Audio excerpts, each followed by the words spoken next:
وہ شخص دنیا میں بھی برباد ہو جاتا ہے، آخرت میں بھی برباد ہو جاتا ہے۔ اس حدیث کو امام مسلم نے اور امام ترمذی نے اپنی کتاب مسلم اور ترمذی شریف کے اندر نقل کیا ہے۔ اور ایک روایت کے اندر ملتا ہے کہ میرے آقا صلی اللہ علیہ وسلم نے ارشاد فرمایا، امام نسائی نے اسے اپنی کتاب نسائی شریف کے اندر نقل کیا ہے، روایت کیا ہے، فرماتے ہیں کہ سود لینے والا، سود دینے والا، سود کی تحریر لکھنے والا، جبکہ وہ یہ جانتا ہو کہ یہ سود کا کام ہے، قیامت تک حضور سید الانبیاء محمد مصطفیٰ صلی اللہ تعالی علیہ وآلہ وسلم اس شخص کو لعنت بھیجتے رہتے ہیں، اس شخص پر لعن طعن کرتے رہتے ہیں۔ اور اس حدیث کو صحیح سند کے ساتھ امام مسلم نے اپنی کتاب کے اندر نقل کیا ہے۔ اب یہاں پر اندازہ کیجئے کہ آج ہم اس بات سے غافل ہو کر بیٹھے ہیں، جب کسی کو سمجھایا جاتا ہے، کسی کو کہا جاتا ہے تو وہ کہتا ہے کہ ہم تو صرف لکھتے ہیں، ہم تو صرف جو ہے وہ لکھی ہوئی کتاب کو، حساب کتاب کو اٹھاتے ہیں۔ تو میرے آقا نے فرمایا سود لینے والا، سود دینے والا، سود کی تحریر لکھنے والا اور اس کے لکھے ہوئے حساب کتاب کو اٹھانے والا، سب پر اللہ رب العالمین کی لعنت ہے اور سب پر اللہ لعنت فرماتا ہے۔ اتنی بری چیز ہے یہ سود۔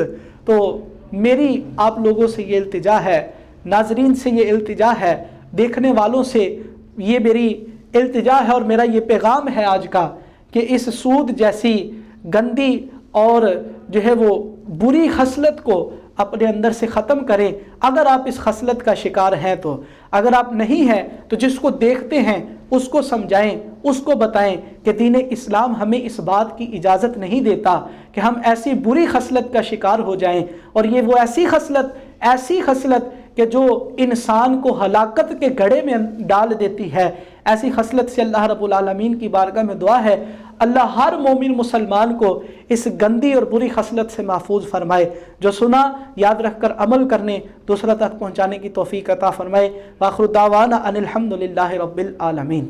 مولاي صل وسلم دائما